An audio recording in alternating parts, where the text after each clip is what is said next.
So not the half and half. It's got to be a fourth orange juice and the rest Sprite. So the Sprite is like cut through the tartness of the orange? Is that your first question? No. All right, go ahead, Tober. That's a good question. Outside of that first 6 or 7 minute stretch where you guys just couldn't take care of the ball, what did you like about tonight's game? Our ability to stay with it. And, you know, I think, you know, for me going down the stretch, like not having a traditional point guard on the floor, I thought their pressure bothered us all night. They had 4 guys that picked up full court, you know, the whole night. And it kind of wore PG and Kawhi down and put T-Man and EG in some tough positions. And so could have possibly brought Russ back to try to, you know, at least get that offense, you know, kind of going again. But, you know, the last 2 days, you know, we challenged our team to be better defensively. And I thought tonight, you know, with PG setting the tone early, but I just thought, you know, our defense tonight was really good. You know, I thought we really got into the ball. We were physical. Outside of the turnovers, which allowed them to get, you know, easy transition points, I thought in our half-court defense, we really did a good job of, you know, getting to bodies, being physical, you know, getting into the, getting up on pick and rolls with Zoo and Mace, and so we did a good job. And then, you know, of course, our offense takes a little dip, but I mean, you know, you're not gonna play against a team with that kind of length and that kind of athleticism to pick up full court like that. So for me, just going back to the drawing board, and we don't finish with a traditional point guard, just making sure what we're trying to do. Is it was hard to initiate for T-Man and EG with that pressure on them, but we'll get better with that. You touched on it, but I believe Terrance played the entire fourth. Oh, what did you like about just what he was able to give you guys? I just thought his pace, you know, offensively, be able to attack, get downhill, get to the basket. I thought defensively his physicality was good with Siakam, wasn't able to really get, you know, to the rim. I just thought he just gave us a lot of energy that we needed. He came in and played very well, and we needed every bit of it.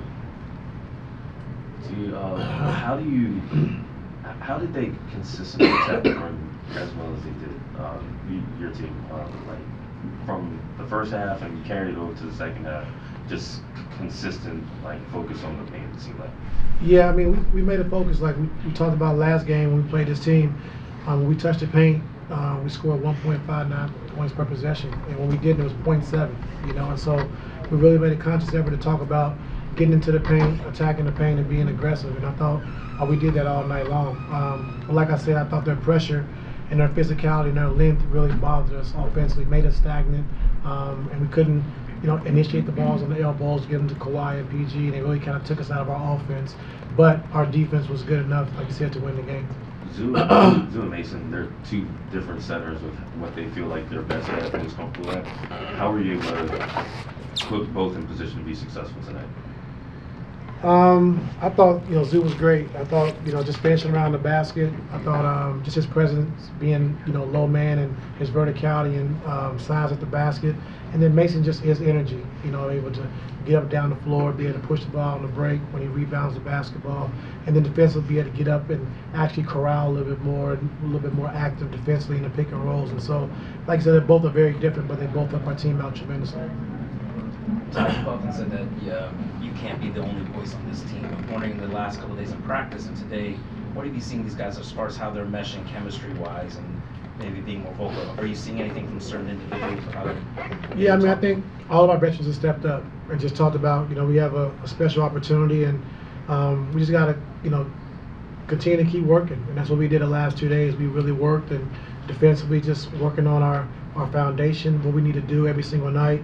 And I thought our guys really locked in, and we did it. You know, it wasn't no complaints. We're always practicing too. Like, it was, they really locked into it, and that's what we needed. And so it's going to be a lot of those going forward because we need all the reps we can get right now, especially with the new additions. And so tonight was a good starting point for us defensively, how we need to play, and it should be the blueprint. Do you think there was anything that was, I don't know if it's a wake-up call, but anything that set this into motion? Maybe was it the Memphis game?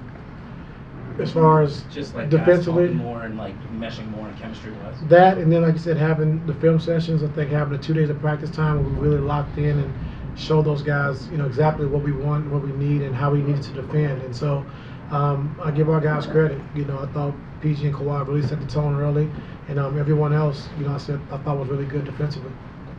Coach back here. Speaking of Kawhi and setting the tone, he seemed like he's been playing with a lot of energy, and obviously, like, you know, load management, all that stuff has been, you know, questioned over the years, but this year he seems to be very healthy and playing with a lot of energy. He's all over the floor, a couple very strong dunks. What are your thoughts just on kind of Kawhi's overall, just kind of health and energy and how he's been playing, kind of as you progress throughout the season? Yeah, I mean, since we were able to, bring him along slow early on in the season, but once we were able to get that minute restriction off and continue to play him the way we want to play him, he's been unbelievable. And so his health is great, getting to his spots, explosive at the rim. You see him dunking tonight, and then defensively able to, smother guys defensively like he always does. And so, with his health is the most important thing. And when he's healthy, he can play at a high level with the best of them. That's what you've been seeing as of late. Now, you guys won tonight despite having 25 less shots than the Raptors. That's pretty wild when you think about it. What do you credit that to, being able to still win? Getting to the free throw line.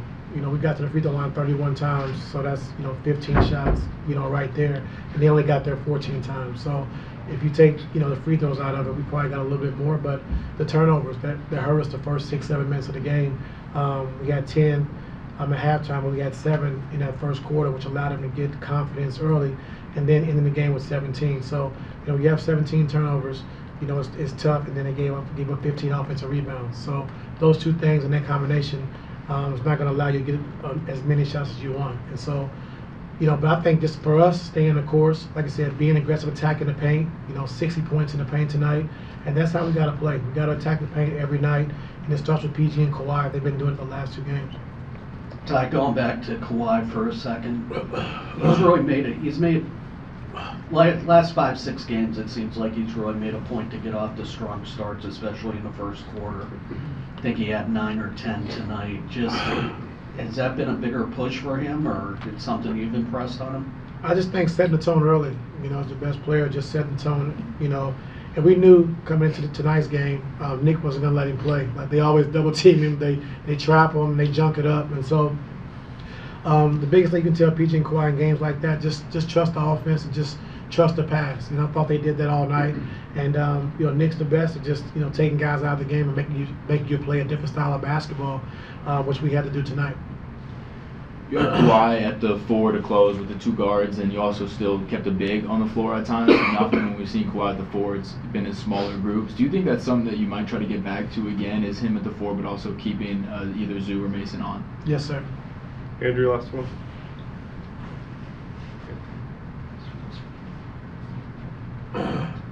Wasn't sure just what your conversations have been like with Russ about being a screen setter. Our full third quarter possessions were back-to-back possessions. I think you guys scored off those.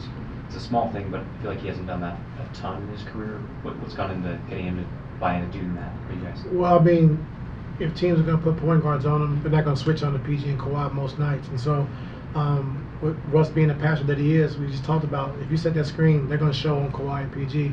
You catch it in the pocket, you got layup, you got Zoo for a lob, you got 3, and he was able to make plays out of that. And so, like, being the passer that he is, we need him to do that. And so he's bought into that. And what better way to get your best passer in the pocket with nobody guarding him, and he's able to make the play. And so it's been good for us. Let's get ready for Hoopjab.